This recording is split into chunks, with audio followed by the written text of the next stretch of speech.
Salam, bugün Excel faylına şifrə təyin edirik. Bunun üçün biz fayla toxunuruq, məlumat menyusuna gəlirik, iş kitabını qoru düyməsinə toxunaraq parolla şifrələ menyusundan parolu təyin edirik. Yenidən parolu yazıb təsdiqləyirik. Saxla düyməsinə vuraraq tam təsdiq olunur. Bunu yoxlamaq üçün yenidən fayla daxil oluruq. Gördüyünüz kimi daxil olduqdan sonra şifrə tələb olunur və şifrəni yazaraq fayl açılır. Faylı şifrədən çıxarmaq üçün biz yenidən fayl düyməsinə toxunuruq. Məlumat menyusundan iş kitabını qoru, parolla şifrələ. Parolu silərək təsdiqləyirik.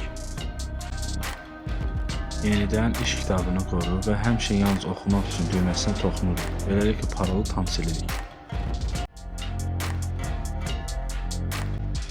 Əmin olmaq üçün fayldan çıxıb yenidən daxil oluruq.